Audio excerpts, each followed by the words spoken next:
আসসালামু আলাইকুম। আজকে একটু গুরুত্বপূর্ণ তথ্য দিতে চাই আমার বাচ্চাদের উদ্দেশ্যে।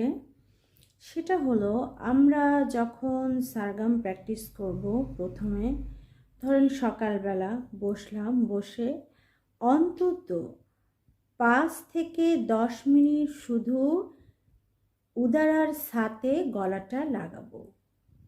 কারণ প্রথমে আমাকে সারের সঙ্গে গলার একটা সম্পর্ক তৈরি করতে হবে। অনেকেই কি করে, শুরু করে দেয় সারগাম প্র্যাকটিস করা, পাল্টা করা, থার্ড রাগ করা, এগুলো না করে প্রথমেই আমাকে স্ট্যান্ডিং প্র্যাকটিস করতে হবে শুধুমাত্র সায়ের ওপরে দাঁড়িয়ে থেকে। এই সাটা যখন আমার সঠিকভাবে লাগবে, তখনই আমি বাকি স্বরগুলোতে সঠিকভাবে যেতে পারবো। এইটা একটা তথ্য।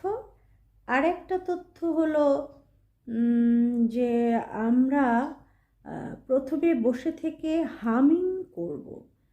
হামিংটা করব কিভাবে? ওই সায়ের ওপরে বসে থেকেই কিন্তু করব।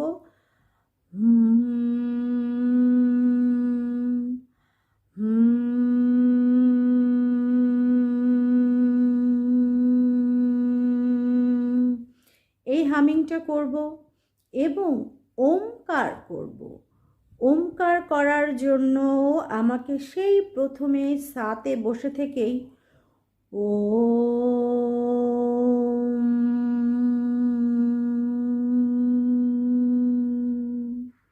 ও যতটুকু বলবো, মটা তার ডবল বলবো। এটা আমি এর আগেও একটা ভিডিওতে করে দেখিয়েছি, এখন আবার বাচ্চাদের উদ্দেশ্যে একটু অ্যাড করলাম। এটা আসলে অনেক গুরুত্বপূর্ণ একটি তথ্য। ও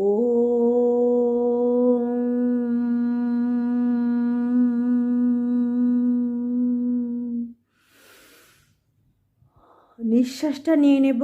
আমরা নিঃশ্বাসটা যদি বেশি নেই, তাহলে এইটা একদম ভালো করে প্র্যাকটিসটা করতে পারবো।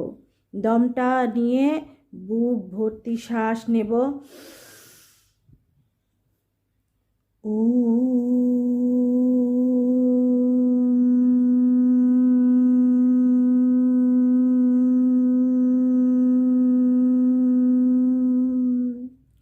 এটা করব।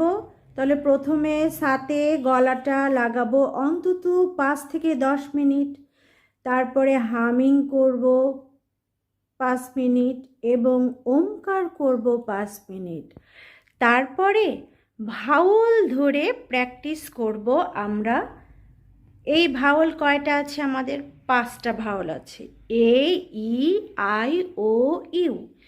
এই ভাওয়াল ধরে আবার প্র্যাকটিসগুলো করতে থাকবো। এ, ই,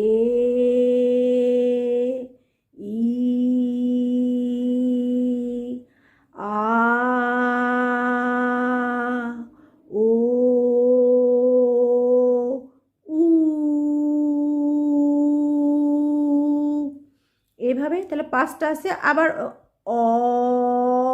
অটাও যুক্ত করতে পারি, 6টা ধরেও করতে পারি, তবে 5টা 6টা যেটা বলি না কেন, এ, ই, আ, ও, উ, এ, ই, আ, ও, উ, এ, ই, আ, ও, উ, এ, ই, আ, ও, উ।